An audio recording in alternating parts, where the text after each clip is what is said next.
The Lamborghini shimmered beneath the garage lights, pristine and flawless. Nearby, the shadows of a mother and her son stood firmly.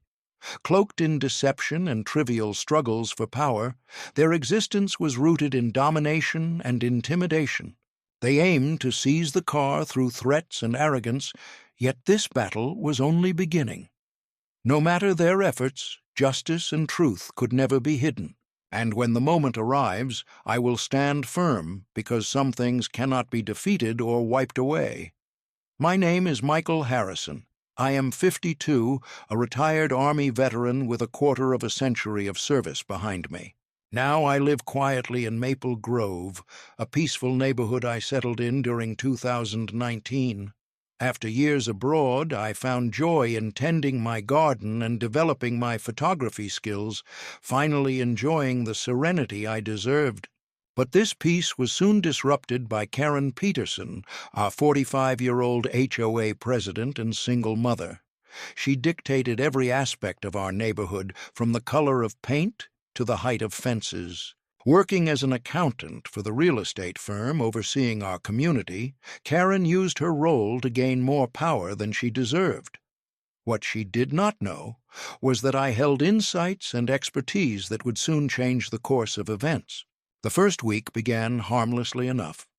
On a Tuesday morning, as I sipped my coffee, I received Karen's initial violation notice by email. It read, "Dear Mr.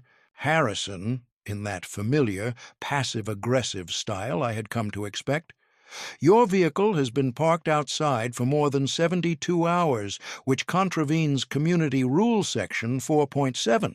Please." I chuckled and replied politely, explaining that the area in question was my private property within the boundaries of my own home.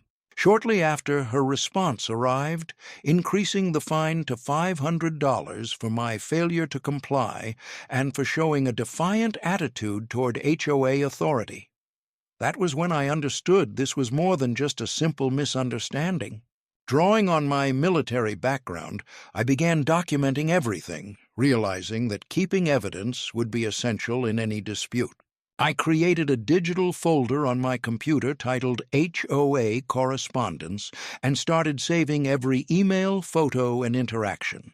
In the Army, we often said proper preparation prevents poor performance, and I sensed I would need all the preparation I could muster. By the second week, there was an emergency HOA meeting organized by Karen. She sent out a mass email with the subject "Urgent Community Standards Under Threat." The message declared, "Due to recent blatant violations of our neighborhood's aesthetic values, we must gather immediately to address the issue of luxury vehicles impacting our property values. This behavior endangers the very foundation that makes Maple Grove unique." Despite the urgency, only 4 out of 30 households attended the hastily called meeting at the community center. Nevertheless, Karen succeeded in passing a new rule banning vehicles valued over $100,000 from parking outside. I sat at the back of the nearly empty room, observing Karen perform for her tiny audience, hearing her insist, "Our neighborhood should not turn into a display of extravagant wealth," she proclaimed, dramatically pointing at an enlarged photo of my car that she had somehow acquired and placed on an easel. "Property values depend on stability and understated appearances, not on ostentatious shows of luxury." The 4 residents present nodded in agreement, likely just eager to leave. I remained silent, keeping my recording device active. Trouble escalated in the 3rd week when Karen decided to bring the police into the matter. Around noon, I was in my workshop when I heard car doors slamming nearby. Looking out the window, I saw 2 officers walking up my driveway with Karen standing at the end, arms crossed and wearing what could only be described as a triumphant grin. Officer Rodriguez introduced himself politely and said they had received a complaint about illegally parked vehicles. I showed him my registration, insurance, and property deed. "Everything appears completely legal here, sir," he assured me. "Nice car, by the way. My dad always had a soft spot for Italian sports cars." After the officers left, Taryn was not done. She marched up to my front door and rang the bell repeatedly until I answered. "This isn't over, Michael," she said, her voice trembling with fury. "I don't know what game you think you're playing, but I control this neighborhood. I decide what's acceptable, not some military husband who believes his fancy car sets him apart." Her face was flushed with anger. I could clearly see true anger in her eyes. This situation had become personal for her, far beyond mere HOA rules. That very evening, she shared a detailed post on the neighborhood's social media group titled Security Concerns.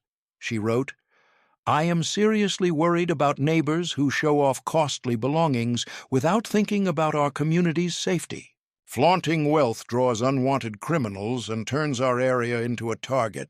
We must ask ourselves, do we want Maple Grove to be a place where appearances matter more than safeguarding our loved ones?" The comment section quickly turned into a heated debate. Some residents sided with her, while others questioned why she was making such a fuss over a car parked legally. Week 4 brought an unexpected climax. Around 10 in the evening, I was sitting in my living room when I heard voices outside. Looking through the front window, I spotted Brady and 2 friends standing in my driveway, shining their phone lights on my car. Brady was live streaming, loudly speaking to his phone. "All right, guys, we're at the rich guy's house. My mom thinks this car might be stolen because there's no way this old man can really afford it. We're going to prove it right now." I grabbed my phone and went outside, asking, "Excuse me, what are you boys doing on my property?" Brady turned around, still recording, saying, "We are doing citizen investigations." The investigation involved an old man, and my mom is the HOA president, so she has the power to check out any suspicious vehicles. His friends giggled behind him, clearly enjoying the spectacle. One of them yelled, "Yeah, prove you didn't steal it." I remained calm but firm and said, "Joe, you need to leave my property right now, or I will call the police." Brady laughed and showed his phone. He dared me to call, saying everything was being streamed live and millions of people were watching as I tried to hide my supposedly stolen car. The live stream had over 300 viewers, and I noticed comments pouring in. Some supported the kids, while others accused them of trespassing. My mom told me that people like them move into good neighborhoods with dirty money and ruin things for families who truly belong there. Brady moved closer to my car, claiming it was probably drug money or something even worse. I dialed 911 while they continued their so-called investigation. When the police arrived a quarter of an hour later, the boys had already fled, but not before Brady shouted, "This isn't over, old man. My mom is going to make sure you're gone." The officers took my statement and promised to follow up, but I sensed this was just the start. What the kids did not realize was I had recorded everything from several angles using security cameras I had set up the week before. Week 5 came when Karen decided to escalate matters. On Wednesday morning, a certified letter was delivered from Peterson. The law firm and associates sent a letter filled with intimidating legal jargon, accusing me of intentionally lowering neighborhood property values by flaunting excessive wealth, and demanded immediate payment for damage to the reputation of the Maple Grove community amounting to $10,000. The letter warned of escalating legal measures if I failed to comply within 10 business days. Later that same afternoon, I received a call from my insurance provider. Mr. Harrison informed me that they had received troubling reports about the ownership documents of my vehicle. Karen Peterson had filed a complaint alleging that my Lamborghini might have questionable origins. They needed to arrange an inspection to confirm everything was above board. I was shocked that Karen had actually reached out to my insurance company with these baseless allegations, causing trouble where there was none. However, the breaking point happened on a Saturday morning while I was enjoying my coffee and reading the newspaper on my front porch. Karen and Brady came up my driveway together, with Karen holding what appeared to be official documents. "Michael Harrison," she declared loudly enough for the neighbors to hear, "by the authority granted to me as president of the Maple Grove Homeowners Association, I demand that you hand over your vehicle for a community auction to compensate for the harm you have caused to our neighborhood's reputation and property values." Brady began recording once more, narrating for his audience. "Here we go, guys. Mom is about to lay down the law. This so-called wealthy guy has been causing chaos in our neighborhood with his likely stolen vehicle, but now he is about to face consequences." I stood up calmly, placing my coffee cup down. "Karen, you have no legal right to seize anyone's personal belongings. You must leave my property right away." She fired back, waving her documents. "These are official HOA papers authorizing me to deal with threats to our community's well-being. Your car is a danger, and I am removing it." The neighbors were beginning to emerge from their homes, intrigued by the disturbance. I noticed curtains moving and people gathering on their porches to witness the confrontation. "You can give me the keys willingly, or I will arrange for it to be towed as abandoned property," Karen added. "The decision is yours." That was when I chose to switch from defense to attack. With 25 years of military experience, I knew when an opponent had overreached and made crucial mistakes. Karen had just handed me the means to dismantle her little empire.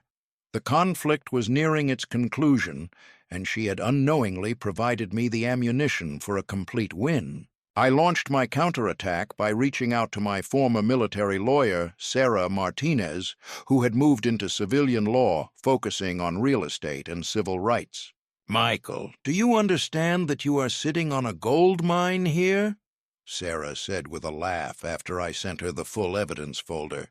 I had been gathering evidence that Karen had broken at least 7 state laws, including harassment, abuse of HOA power, and defamation. This woman clearly had no clue about the legal battle she had stepped into. Sarah's initial action was to request all HOA financial documents and meeting notes from the last 3 years. What we uncovered was astonishing. Karen had been altering regulations without following the correct voting procedures for several months, passing rules that demanded a 2/3 majority vote during meetings attended by just 4 or 5 people. She also took out $15,000 from the HOA funds to settle her personal credit card bills without notifying the community. "This is embezzlement, Michael," Sarah explained. She had been mistreating the HOA, but the real breakthrough happened when I chose to investigate the property ownership records further.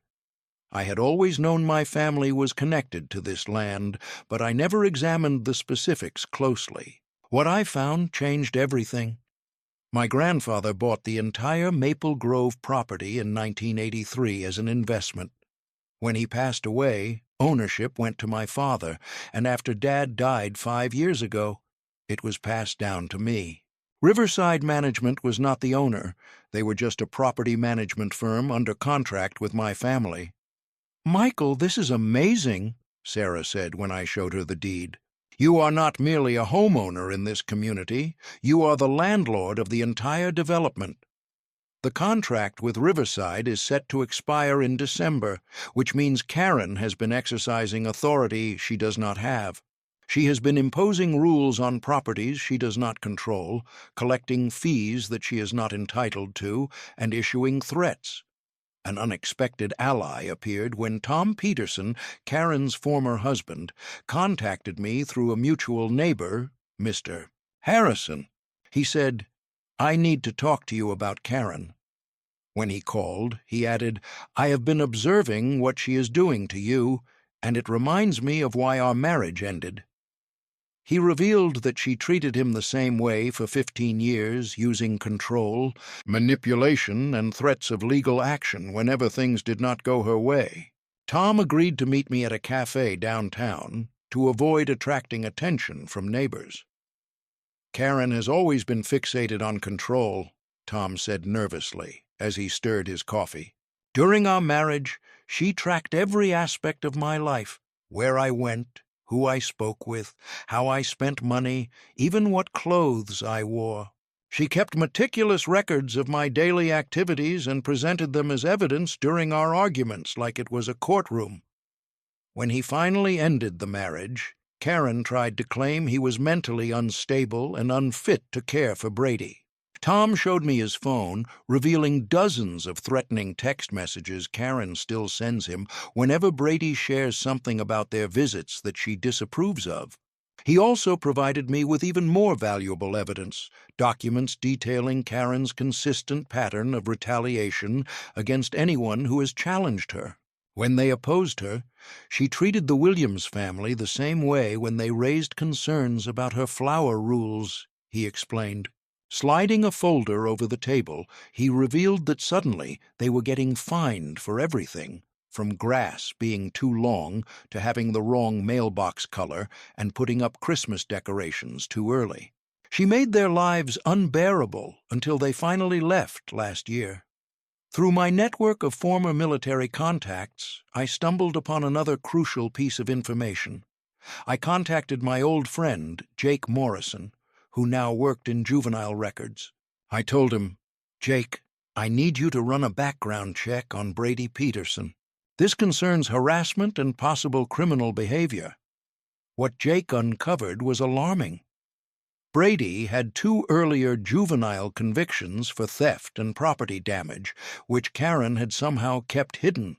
His online videos targeting me could qualify as defamation and invasion of privacy, giving me even more legal leverage. At our strategy session, I told my lawyer, Sarah, I want to go all out. I want to file a thorough lawsuit against Karen for defamation, organized harassment, abuse of power, and embezzlement. I want Brady charged for his juvenile violations and cyberbullying, and I want to expose the truth about property ownership at the upcoming HOA meeting. Sarah smiled like lawyers do when victory is near. Michael, by the time we're finished, Karen Peterson will regret ever hearing about your Lamborghini. Our plan was careful and powerful. First, we would expose my actual ownership of the property. During the November HOA meeting, Karen's authority was completely dismantled. First, we insisted on her immediate resignation and full reimbursement of the funds she had misappropriated. Next, we planned to initiate civil litigation against both Karen and Brady for reputational harm and harassment. Additionally, we intended to secure restraining orders preventing them from approaching my property. Sometimes decades of national service teach you what real order and law signify, and it was time for some civilians to grasp that lesson the hard way. The November HOA gathering took place in the community hall on a chilly Thursday night, attracting the largest turnout ever recorded. 28 out of 30 households were present. News of the Lamborghini drama had spread across the neighborhood, prompting everyone to find out how this heated dispute would finally conclude. The atmosphere was tense as neighbors carefully chose their seats, with a clear divide between Karen's allies and those weary of her oppressive control. Karen sat confidently at the head table, dressed in her sharpest business attire, with a stack of official-looking documents laid out before her. Brady stood behind her, leaning against the wall, live-streaming once again using his phone mounted on a tripod he had brought for the occasion. His stream was titled, "Mom Destroys Rich Neighbor Final Battle." Live. I noticed he already had more than 500 viewers watching, expecting to witness my public embarrassment. "Good evening, everyone," Karen began in her most commanding voice, standing and scanning the room like a general addressing her troops. "Tonight we confront the ongoing threat to our community's values and property investments. We are here to vote on permanently prohibiting high-value vehicles from our neighborhood streets, to preserve our community's equal character and protect what makes Maple Grove unique." She looked at me with clear disdain. Some residents believe they can flaunt their wealth without facing consequences, but this board will not tolerate it. Karen's opening statement grew more passionate as she continued. For months, I have tried to cooperate with Mr. Harrison through the proper channels. I have sent polite notices, organized community meetings, and even proposed reasonable compromises. Yet he has responded with defiance, disrespect, and total disregard for the concerns of his neighbors. Tonight, we reclaim control of our neighborhood from those who think money places them above our community standards. "Excuse me, Karen," I said, standing slowly, clutching a thick folder of documents, my voice calm and steady, the kind of tone I had mastered during military briefings. "Before any vote takes place, I have critical information to present to our community that will change the entire nature of this debate." The atmosphere in the room shifted to an electric tension as Sarah Martinez entered through the back door, pushing a cart with a projector and carrying a laptop bag. The room fell completely silent, everyone sensing that something important was about to occur. I started by opening my documents, looking straight at Karen as I spoke. I said, "Allow me to formally introduce myself to this community. I am Michael Harrison, a retired Army colonel with 25 years of service to our country, including 3 tours in combat abroad, defending the freedoms we all cherish." I paused to let my words settle. Then I continued, holding up the original property deed, still inside its protective cover. "I am the lawful owner of the entire Maple Grove estate, and my family has maintained ownership since 1983. The response was instant and intense. Whispers spread rapidly as neighbors exchanged bewildered looks, struggling to grasp this shocking revelation. Karen's expression shifted from confident to puzzled, then to completely pale within seconds. She suddenly shouted, leaping to her feet so abruptly that her chair toppled behind her. "That is impossible. Riverside Management owns this property. I have seen the contract." Her voice trembled with fear as she understood her entire position was collapsing around her. I replied calmly, savoring the moment her certainty crumbled. "Riverside is simply a property management company operating under an agreement with my family, Mrs. Peterson. That contract expires this December." Everyone's attention was fixed on this revelation. The current HOA holds no legal power to enforce any rules without my approval as the rightful property owner. Every regulation you have enacted, every penalty you have imposed, every warning you have issued is based on authority you do not legally have. Brady ended his live stream abruptly, his face paling as he grasped the severity of their error. The viewers in his chat began to turn against him, recognizing they had been watching him intimidate the true property owner. Several neighbors pulled out their phones to verify my claims, and the buzz of conversations grew louder. Next, Sarah took control of the presentation, linking her laptop to the projector. "We possess overwhelming proof that Mrs. Peterson has been exploiting her assumed HOA role for personal benefit." The first item projected was bank statements revealing transfers from the HOA account to Karen's personal checking account. She embezzled $15,000 from the community fund to cover personal credit card debts without informing or getting consent from the community. The room exploded with shocked gasps and angry protests as neighbors witnessed their money being stolen right before their eyes. "That's our money," shouted Mr. Williams from the third row. "I've been paying HOA fees thinking it was for community improvements." Other neighbors expressed similar indignation, and I could see Karen shrinking back in her seat as the accusations mounted. As the evidence against her mounted, I continued while Sarah brought up the next batch from the past 5 weeks. "Mrs. Peterson and her son have orchestrated a deliberate campaign of harassment against me, using false authority and slanderous claims."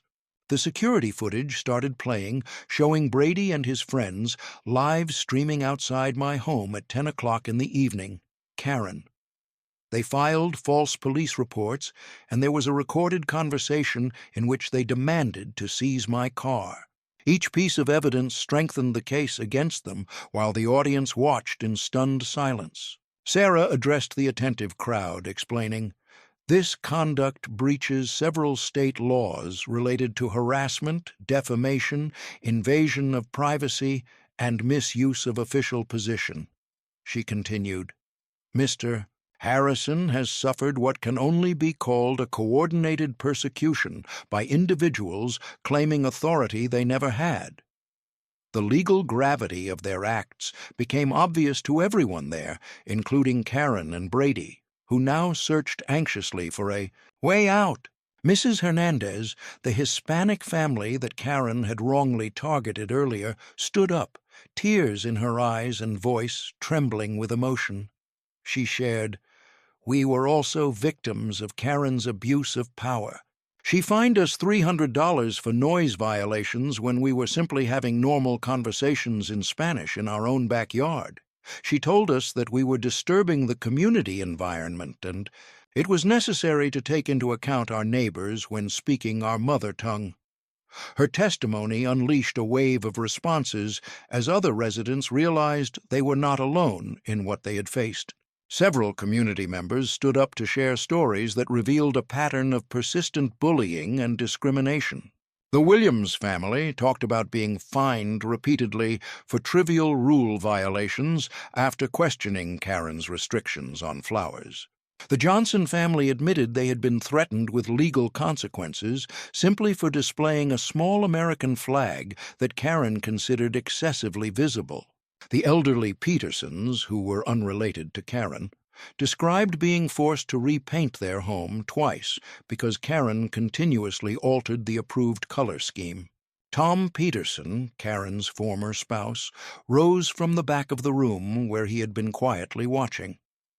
"I have to speak," he declared, his voice heavy with years of restrained truth. "Everything you are hearing today is exactly what I endured during 15 years of marriage. Karen does not view her role as community service, but as control over others. She maintained detailed files on our neighbors in our previous neighborhood, searching for infractions she could report. She monitored me the way she has been watching all of you." Tom's words were deeply impactful because they came from someone who truly knew Karen. More than anyone else, when I attempted to end our marriage, she filed false police complaints accusing me of stalking her. She tried to have me declared mentally unstable so she could secure full custody of Brady. She uses legal threats and official-sounding jargon to intimidate individuals who are unaware of their rights. What she did to Mr. Harrison mirrors exactly what she put me through, along with dozens of others over the years. Finally, I looked directly at Brady, who was visibly trembling and had tears in his eyes. "Master Peterson has uploaded numerous slanderous videos falsely, alleging that I possess stolen goods and pose a danger to public safety. This amounts to serious defamation under state law, made even more harmful by his intentional effort to share these lies with large online audiences." Brady attempted to rush toward the exit, but 2 police officers were stationed right outside the door. I had notified them beforehand to be present in case any trouble arose, fully aware of how this confrontation would conclude. "Mrs. Peterson," Officer Smith announced as he entered the room, "you need to come with us to address several matters, including misuse of public funds, harassment, and filing false police reports." The room fell into complete stunned silence as Karen was handcuffed and taken away, her once confident attitude shattered entirely. She kept glancing back at the community as if expecting someone to stand up for her, but all she saw were the faces of those she had tormented. Intimidated for many years, Brady broke down in tears and tried to make amends, saying, "I'm sorry, I did not know. My mother told me you were the villain." However, he was also taken into custody for violating juvenile laws related to cyberbullying and harassment. The reign of terror that had gripped Maple Grove for 3 years was finally brought to an end. It did not stop due to community uprising, but because of the straightforward enforcement of law and truth. I addressed the shaken community after the police cars had left, stating, "What we have seen tonight demonstrates the consequences when people claim authority they do not have and use fear instead of service to control others. I suggest we create a new board of directors that operates with full transparency, democratic values, and genuine concern for the well-being of our community. A homeowners association should support the residents, not serve the personal interests of any individual." The entire room burst into applause lasting several minutes, and I realized we had reached a turning point towards a much better future. 3 months later, the legal matters regarding Karen and Brady were completely settled. Through the legal system, Karen was sentenced to 8 months of probation and ordered to repay $15,000 to the HOA fund, along with an additional $7,000 in fines and legal fees. She was also prohibited from participating in any homeowners association or community board for 7 years. The judge remarked during sentencing that her misuse of assumed authority and the persistent harassment revealed a disturbing pattern of actions that demanded a strong deterrent. After her court hearing, Karen tried to stay in the neighborhood for several weeks. However, the social exclusion became intolerable. None of her previous friends wanted to associate with her, and she was constantly reminded of her public shame. Eventually, she left Maple Grove entirely, selling her home below market price to a young family who were relieved to escape their own homeowner association troubles in a different city. The last I heard, she was living with her elderly mother in a retirement community located 2 states away.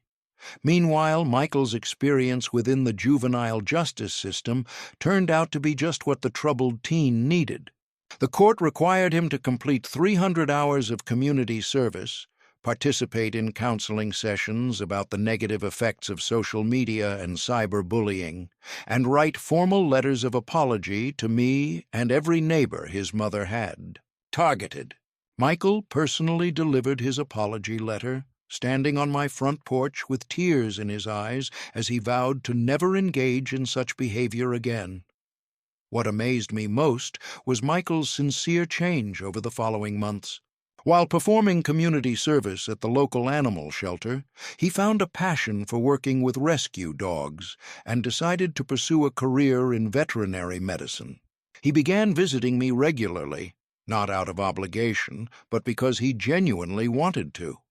He was sincerely eager to listen to stories about military working dogs and my adventures training with K-9 units abroad. Sometimes people must experience real repercussions before they develop respect for others and find their true better selves.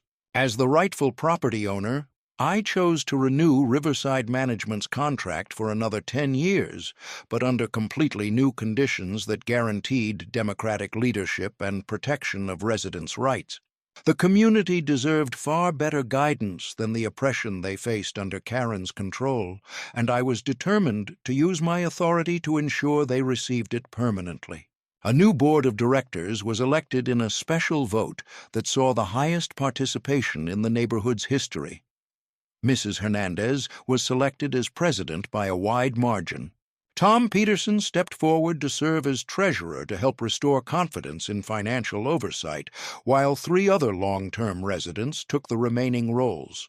Together, they created and approved a new community charter with crystal-clear rules designed to stop any future situation similar to Karen Peterson's from ever happening again. The new charter states that all major rules require 75% community approval through secret ballot voting. Homeowners Association finances are shared monthly with full transaction details available for residents to review. Discrimination based on income, property value, language, or cultural background is strictly prohibited. Explicitly forbidden, most importantly, residents' privacy rights are fully safeguarded with harsh consequences for board members who participate in spying on or harassing community members. My yellow Lamborghini has unexpectedly turned into a neighborhood emblem, symbolizing the importance of standing up against bullies and the risks of judging others based on assumptions. I continue to park it in my driveway every day, but now it serves a completely new purpose compared to before. Children from the neighborhood enjoy running over to take photos and listen to me share stories about my military service and the countries I have explored. What was once a source of division and tension has now become a source of community pride and unity. The weekly car wash has grown into a neighborhood ritual every Saturday morning. Children gather at my driveway eager to help clean the Lamborghini while I talk about teamwork, honor, and defending what is right. Parents contribute by bringing coffee and pastries, turning the event into an informal block party that fosters the kind of sincere communication which was impossible under Karen's climate of fear and mistrust. Mrs. Hernandez invited me to act as the neighborhood security consultant, a role I accepted eagerly.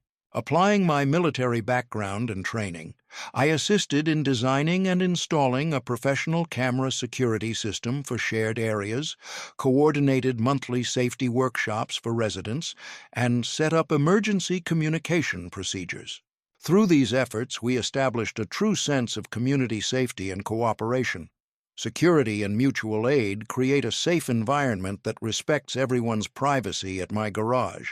The conversion into a woodworking studio finished earlier than planned and has since become a new spot for community gatherings.